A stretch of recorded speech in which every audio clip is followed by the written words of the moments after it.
Iran के gas और तेल सुविधाओं पर किए जा रहे हमलों से खाड़ी देश सऊदी अरब भड़का हुआ है। सऊदी अरब ने ईरान को चेताते हुए कहा है कि उसके हमले इसी तरह जारी रहे तो वो सैन्य कार्रवाई का विकल्प भी खोल सकता है। और इतना सुनते ही पाकिस्तान की धड़कनें तेज हो गई हैं, क्योंकि फिर उसे भी इस युद्ध में उतरना पड़ सकता है। नमस्कार, मैं हूं आकांक्षा और आप देख रहे हैं न्यूज 18 का डिजिटल प्लेटफॉर्म। ईरान की सैन्य स्थापना ने खाड़ी क्षेत्र में तनाव को और भड़का दिया है। इस्लामिक रेवोल्यूशनरी गार्ड कोर ने नौसेना प्रमुख अली रेजा तंगसीरी ने सऊदी अरब, यूएई और कतर के प्रमुख तेल गैस इंफ्रास्ट्रक्चर के लिए दुर्लभ सार्वजनिक निकासी चेतावनी जारी की है। उन्होंने नागरिकों को और वहां पे जो काम करने वाले हैं उनको तुरंत औद्योगिक साइट से हटने के लिए कहा है, ताकि उनकी सुरक्षा सुनिश्चित हो सके। एक्स पर पोस्ट करते हुए तंगसीरी ने चेतावनी दी है कि ईरान की टारगेट लिस्ट अपडेट हो चुकी है और अमेरिका से जुड़ी तमाम तेल सुविधाओं को अब अमेरिकी सैन्य ठिकानों के बराबर ही माना जाएगा। कितना बड़ा ये बयान दिया गया है। ये कदम साफ संकेत देता है कि अब व्यावसायिक ऊर्जा संपत्तियां भी युद्ध के निशाने पर आ गई हैं। इसके जवाब में सऊदी अरब पूरी तरह भड़क गया है। सऊदी विदेश मंत्री प्रिंस फैसल बिन फरहान अल सऊद ने क्षेत्रीय मंत्रियों की बैठक ली और ईरान पर सीधा हमला बोलते हुए कहा है कि खाड़ी देशों पर हमले रोकना अब उनकी पहली प्राथमिकता है।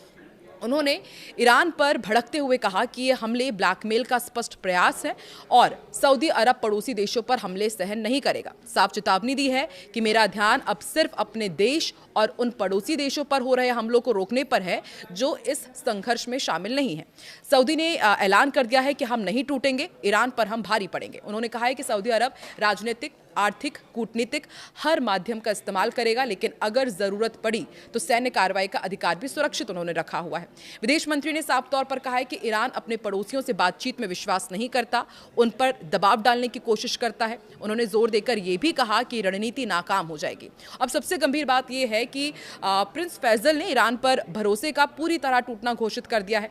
ये इसी तरह से माना जा रहा है कि अब सऊदी अरब बिल्कुल भी भरोसा नहीं करेगा ईरान पर। उन्होंने कहा है कि ईरान के पड़ोसी देशों पर हमले पूर्व योजनाबद्ध थे, ऐसे में जो थोड़ा बहुत विश्वास बचा हुआ था वो भी चूर चूर हो गया है। उन्होंने उम्मीद जताई है कि तेहरान इस बैठक का संदेश समझे, अपनी गलती पर पुनर्विचार करे और पड़ोसियों पर हमले बंद करे।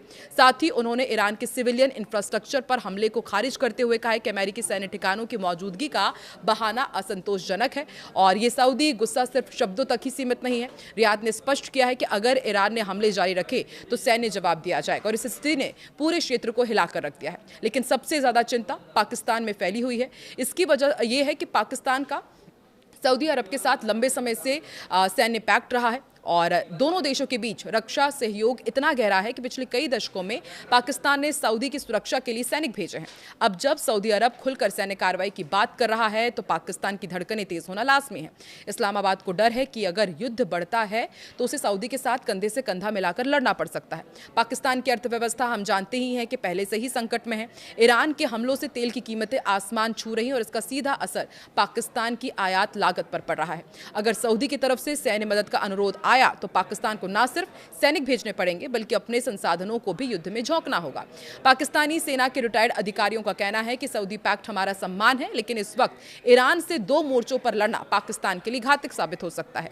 वहीं ईरानी विदेश मंत्री ने भी पाकिस्तान से बात की है तो दबाव ईरान की ओर से भी है। पाकिस्तान के लिए ये दो धारी तलवार जैसा बन गया है। एक तरफ सऊदी के साथ वफादारी तो दूसरी तरफ घरेलू आर्थिक संकट और ईरान से सीधा टकराव का खतरा। आपको क्या लगता है, पाकिस्तान किसका साथ देगा, ईरान का या सऊदी अरब का? यदि जंग होती है तो कमेंट में अपनी राय जरूर दें।